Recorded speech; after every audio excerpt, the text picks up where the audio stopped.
Episode തുടങ്ങുന്നത് ലിന്നും മുയാവോയും ഒരുമിച്ചിരുന്ന് സംസാരിക്കുന്നത് കാണിച്ചുകൊണ്ടാണ്. ഓരോ മേക്കപ്പ് പ്രൊഡക്ട്സിനെ കുറിച്ച് സംസാരിക്കുമ്പോൾ അമ്മയെ ഓർത്ത് എനിക്ക് ആദ്യം ലിപ്സ്റ്റിക് വാങ്ങി തന്നത് അമ്മയാണെന്ന് ലിൻ പറയുന്നു. ഇതുവരെ നീ അമ്മയെക്കുറിച്ച് പറഞ്ഞിട്ടില്ല, അമ്മ എവിടെയാന്ന് അവൾ ചോദിക്കുമ്പോൾ അമ്മ ഇവിടെയില്ല, വേറെ ലോകത്താണ്. ഞാൻ അമ്മയെ ഒരുപാട് മിസ് ചെയ്യുന്നുണ്ടെന്ന് ലിൻ പറയുന്നു. എനിക്ക് നിന്റെ വിഷമം മനസ്സിലാകും.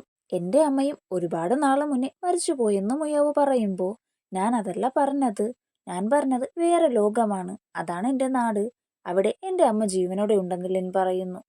അവരും വേറെ ലോകത്തുണ്ടെന്നാണ് ഞാൻ ചിന്തിക്കുന്നതെന്ന് മുയാവോ പറയുമ്പോൾ ഇവളോട് പറഞ്ഞിട്ട് കാര്യമില്ലെന്ന് ലിൻ ചിന്തിക്കുന്നു. നിന്നോട് എനിക്ക് അസൂയ തോന്നാറുണ്ട്. ഭൂതങ്ങളെ പിടിക്കുന്നതാണ് എൻ്റെ ജോലി. ചെയ്തു തീർക്കാൻ ഇനിയും ഒരുപാട് കാര്യങ്ങളുണ്ട്. അതാണ് എൻ്റെ വിധിയെന്നും പറഞ്ഞ് അവൾ വിഷമിക്കുമ്പോൾ വിഷമിക്കണ്ട, നീ സുന്ദരിയാണ്, നല്ല മനസ്സുള്ളവളാണ്, നിനക്ക് ഭൂതങ്ങളെയും പിടിക്കാൻ അറിയാം, നീ പവർഫുൾ ആണെന്നും പറഞ്ഞ് ലിൻ അവളെ സന്തോഷിപ്പിക്കാൻ നോക്കുന്നു. കഥയിലെ മുയാവോ പാവമാണ്. കഥ കേട്ടതിനു ശേഷം മുയാവോയെ എനിക്ക് ഒരുപാട് ഇഷ്ടമാണെന്ന് ലിൻ ചിന്തിക്കുന്നു. ആദ്യം കണ്ടപ്പോൾ നീ ഇങ്ങനെ ഒരാളാണെന്ന് ഞാൻ കരുതിയില്ല, നീ നല്ലവളാണെന്ന് മുയാവോ പറയുന്നു. അപ്പോഴാണ് ഫുയി പുറത്തു നിൽക്കുന്നത് അവൾക്ക് ഓർമ്മ വരുന്നത്. ലിൻ പുറത്തേക്ക് പോയി കൊണ്ടുവന്ന സാധനം അവൾക്ക് കൊടുക്കാൻ പറയുന്നു. അവനെ അകത്തേക്ക് കൊണ്ടുപോയിട്ട് ഷെങ്ങിനെ വിളിക്കാതെ കഥ കടയ്ക്കുന്നു. ഫുയി നിനക്കായി എന്തോ കൊണ്ടുവന്നെന്നും പറഞ്ഞ് അത് വാങ്ങി ലിൻ അവൾക്ക് കൊടുത്തിട്ട് അത് തുറന്നു നോക്കാൻ പറയുന്നു. അത് കണ്ട സന്തോഷത്തോടെ ഇത് എവിടുന്ന് കിട്ടിയെന്ന് മുയാവോ ചോദിക്കുമ്പോൾ അവനൊന്നും മിണ്ടുന്നില്ല. നീ ഇവിടെ ബോറടിച്ചിരിക്കുന്നത് കൊണ്ട് നിനക്ക് തരാൻ വേണ്ടി അവൻ ഉണ്ടാക്കിയതാണെന്ന് ലിൻ പറയുന്നു. അത് മുയാവോയ്ക്ക് ഒത്തിരി ഇഷ്ടാവുന്നുണ്ട്. നിങ്ങൾ സംസാരിക്കെന്നും പറഞ്ഞ് ലിൻ അവിടെ നിന്നും പോകുന്നു.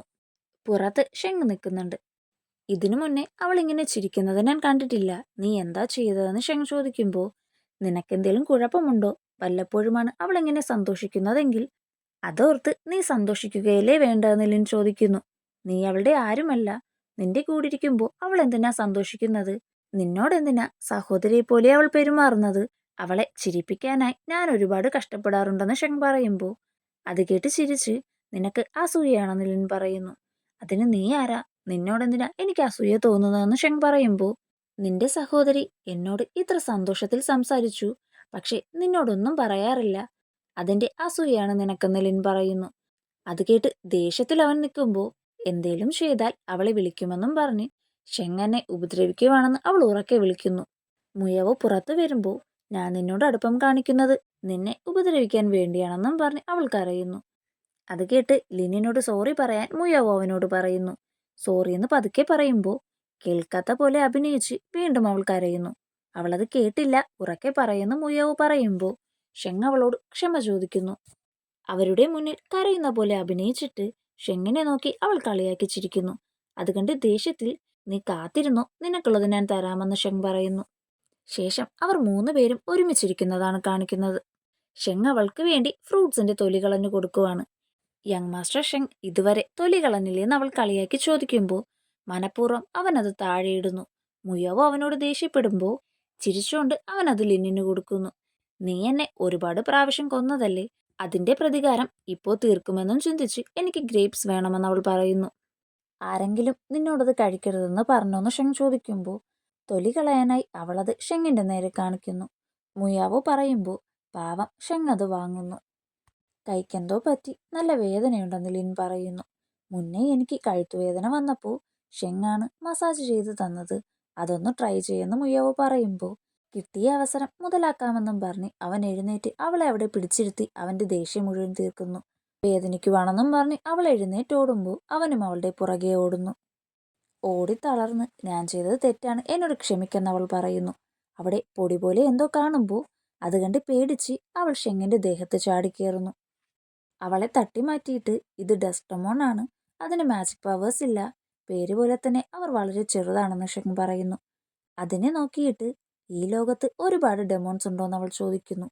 ഒരുപാട് ഡെമോൺസ് ഉണ്ട്, നമ്മുടെ കൂടെയും അവരുണ്ടാകുമെന്ന് മുയാവോ പറയുമ്പോൾ നിസ്സഹായതയിൽ ഷെങ് അവളെ നോക്കുന്നു.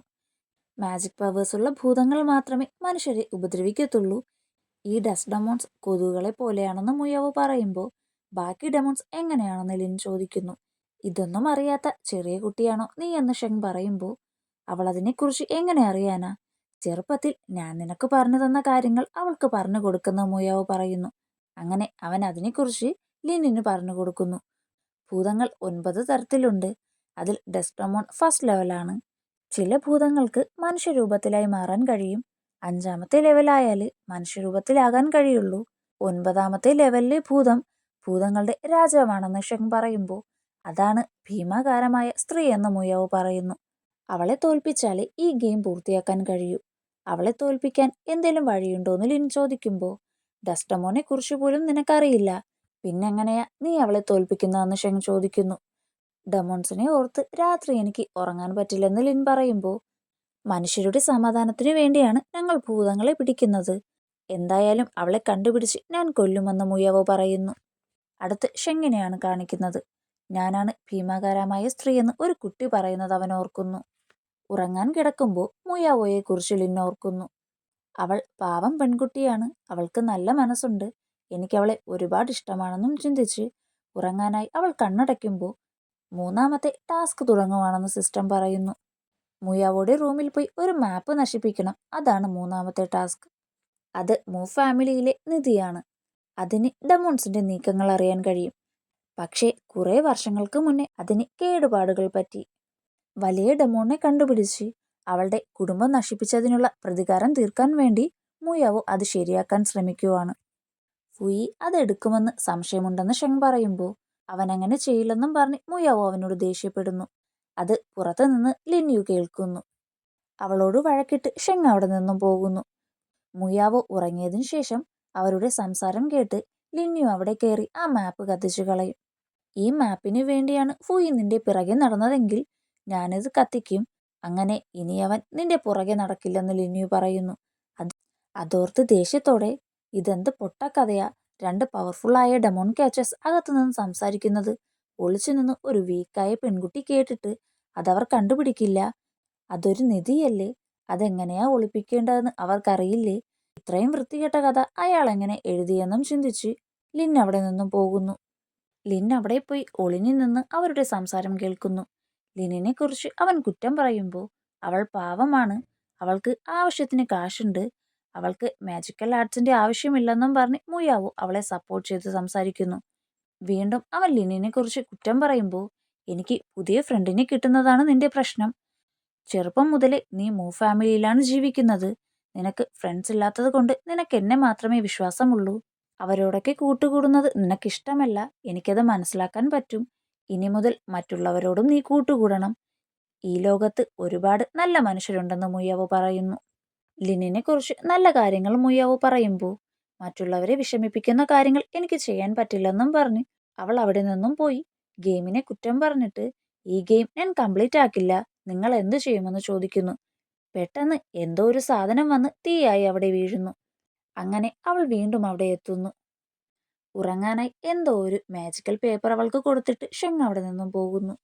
അപ്പോൾ ലിന്നകത്തേക്ക് കയറുന്നു. ആ പേപ്പർ കാരണം മുയാവോ നല്ല ഉറക്കത്തിലാണ്. ലിന്നവളെ വിളിച്ചു നോക്കിയിട്ട് ആ മാപ്പ് അവിടെയെല്ലാം നോക്കുന്നു. അങ്ങനെ അത് കണ്ടുപിടിച്ച് ഫുഷാവോയാണ് ഇങ്ങനെ എഴുതിയത്, എന്നോട് ക്ഷമിക്കണമെന്നും പറഞ്ഞ് മെഴുകുതിരിയുടെ മുന്നേ നീട്ടിയിട്ട് വേറെ വഴി എന്തേലും ഉണ്ടോയെന്ന് ചിന്തിക്കുന്നു. അപ്പോഴേക്കും ആ മാപ്പ് കത്തുന്നു. അവൾ ആ തീയണയ്ക്കാൻ നോക്കുന്നുണ്ട്, പക്ഷെ കത്തിത്തീർന്ന് അവസാനം ചെറിയൊരു ഭാഗം മാത്രം അവൾക്ക് കിട്ടുന്നു.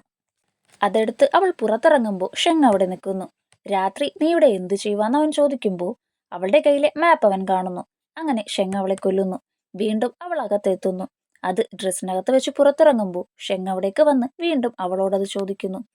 ഞാൻ വെറുതെ വന്നതാന്ന് അവൾ പറയുമ്പോൾ നിന്റെ കയ്യിൽ എങ്ങനെയാ ഈ മാപ്പ് വന്നതെന്നും ചോദിച്ച് വീണ്ടും അവൻ അവളെ കൊല്ലുന്നു. അടുത്ത് അത് വിഴുങ്ങിയിട്ട് അവൾ പുറത്തിറങ്ങുന്നു. അപ്പോഴും ഷെങ് അവിടെ വന്ന് നീ ഇവിടെ എന്തു ചെയ്യുവാന്ന് ചോദിക്കുന്നു. ഞാനൊന്നും ചെയ്തില്ല, വേണമെങ്കിൽ എന്നെ പരിശോധിക്കാൻ അവൾ പറയുമ്പോൾ ഷെങ് അവന്റെ പവർ ഉപയോഗിച്ച് അവളെ നോക്കുന്നു. എനിക്ക് നിന്നെ നല്ല സംശയമുണ്ട്, നിന്നെ കൊല്ലുന്നതാണ് നല്ലതെന്നും പറഞ്ഞ് വീണ്ടും അവൻ അവളെ കൊല്ലുന്നു. തെളിവില്ലേലും അവൻ എന്നെ കൊല്ലുമെന്നും പറഞ്ഞ് പുറത്തിറങ്ങി ഞാൻ നിന്നെ കാത്തിരിക്കുവായിരുന്നെന്ന് അവൾ പറയുമ്പോൾ ഞാൻ വരുന്ന കാര്യം നിനക്കെങ്ങനെ മനസ്സിലായി, നിന്റെ ഉദ്ദേശം എന്താണെന്നും ചോദിച്ച് അവൻ അവളെ കൊല്ലാൻ പോകുമ്പോൾ അവന്റെ കയ്യിൽ പിടിച്ച് എനിക്ക് നിന്നെ ഒരുപാട് ഇഷ്ടമാണ്, അതുകൊണ്ടാ ഞാൻ ഇങ്ങനൊക്കെ പെരുമാറിയതെന്ന് അവൾ പറയുന്നു. കൈമാറ്റിയിട്ട് ആ ആഗ്രഹം നിന്റെ മനസ്സിലിരിക്കട്ടെ എന്നും പറഞ്ഞ് ഷെങ് അവിടെ നിന്നും പോകുന്നു. അപ്പോഴേക്കും 3ാമത്തെ ടാസ്ക് പൂർത്തിയായെന്ന് സിസ്റ്റം പറയുന്നു. അത് കേട്ട് അവൾ ഒരുപാട് സന്തോഷിക്കുന്നു. പിറ്റേ ദിവസം രാവിലെ ഷെങ് പ്രാക്ടീസ് ചെയ്യുവാണ്. ഫുയി അവിടേക്ക് വന്ന് അവന്റെ സ്കിൽസിനെ പുകഴ്ത്തി സംസാരിക്കുന്നു. ഒരുപാട് നാളുകൊണ്ട് നമ്മൾ ഒരുമിച്ചാണ്. എന്നിട്ടും നീ എന്താ എന്നോട് അടുപ്പം കാണിക്കാത്തതെന്ന് ഫുയി ചോദിക്കുമ്പോൾ എത്ര നാൾ നീ ഇങ്ങനെ അവളുടെ പുറകെ നടക്കുമെന്ന് ഷെങ് ചോദിക്കുന്നു. അപ്പോൾ മുയാവോ അവിടേക്ക് വന്ന് ആ മാപ്പ് കാണാനില്ലെന്ന് പറയുന്നു. ഇതേ സമയം മുയാവോയ്ക്ക് കൊടുക്കാനായി ലിൻ ഓരോ സാധനങ്ങൾ നോക്കുന്നു. എൻ്റെ ഒരു ഫ്രണ്ടിനെ ഞാൻ കുഴപ്പത്തിലാക്കി, അതുകൊണ്ട് അവൾക്കൊരു ഗിഫ്റ്റ് കൊടുക്കണം. ഇത് കൊള്ളാവോന്ന് ലിൻ ചോദിക്കുമ്പോൾ ഇതെല്ലാം വിലപ്പെട്ടതാണെന്ന് വാൻ പറയുന്നു. ഒരു ഹെയർ പിൻ എടുത്ത് അവളെ കാണിക്കുമ്പോൾ ഇത് വിലമതിക്കാനാവാത്തതാണ്. 15ാമത്തെ വയസ്സിൽ ഇത് വേണമെന്ന് മിസ് പറഞ്ഞപ്പോൾ ഒരുപാട് കഷ്ടപ്പെട്ടാണ് മാസ്റ്റർ ഇത് കൊണ്ടുവന്നതെന്ന് അവൾ പറയുന്നു. ഇത് തന്നെ കൊടുക്കാമെന്നും തീരുമാനിച്ച് ലിൻ അവിടെ നിന്നും പോകുന്നു. ആ മാപ്പിന്റെ ഒരു ചെറിയ ഭാഗം മാത്രം അവർക്ക് കിട്ടുന്നു. അപ്പോൾ ആ ഗിഫ്റ്റും കൊണ്ട് ലിൻ അവിടേക്ക് വരുന്നുണ്ട്. ആ മാപ്പ് കാണിച്ച് ഇതിനെക്കുറിച്ച് നിനക്കെന്തേലും അറിയാവോ എന്ന് ഷെങ് ചോദിക്കുമ്പോൾ ഇല്ല, എനിക്കറിയില്ല എന്ന് ലിൻ പറയുന്നു. ഒരു കള്ളൻ കയറി ഇത് നശിപ്പിച്ചെന്ന് ഫുയി പറയുമ്പോൾ എത്ര കഷ്ടപ്പെട്ടിട്ടാണേലും ആ കള്ളനെ കണ്ടുപിടിക്കുമെന്നും പറഞ്ഞ് ഫുയിയാണ് അതെടുത്തതെന്ന് സംശയിച്ച് ഷെങ് അവനോട് സംസാരിക്കുമ്പോൾ നീ അതിര് കടക്കുവാണ്. ഈ ദിവസങ്ങളിൽ ഞാനിവിടെ വന്നോന്ന് ഇവിടത്തെ ആൾക്കാരോട് ചോദിക്കാൻ ഫുയി പറയുന്നു. ആ സമയം ലിൻ അവിടെ നിന്നും എസ്കേപ്പ് ആവാൻ നോക്കുന്നു.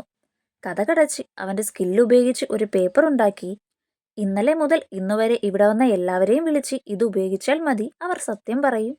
ഇന്നലെ രാത്രി നീയാണ് ഇവിടെ കറങ്ങി നടന്നത്, നീയല്ലേ ഇതിന്റെ പുറകിലെന്ന് ഷെങ് അവളോട് ചോദിക്കുന്നു. പാവം, അത് നശിച്ചതോർത്ത് മുയാവോ വിഷമിച്ചിരിക്കുന്നു.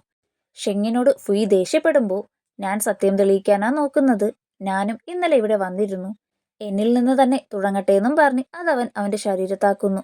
ഞാനത് എടുത്തിട്ടില്ല, ഞാൻ പറയുന്നത് കള്ളമാണെങ്കിൽ മിന്നലടിച്ച് ഞാൻ മരിക്കട്ടെ എന്ന് ഷെങ് പറയുന്നിടത്ത് വെച്ച് എപ്പിസോഡ് തീരുന്നു.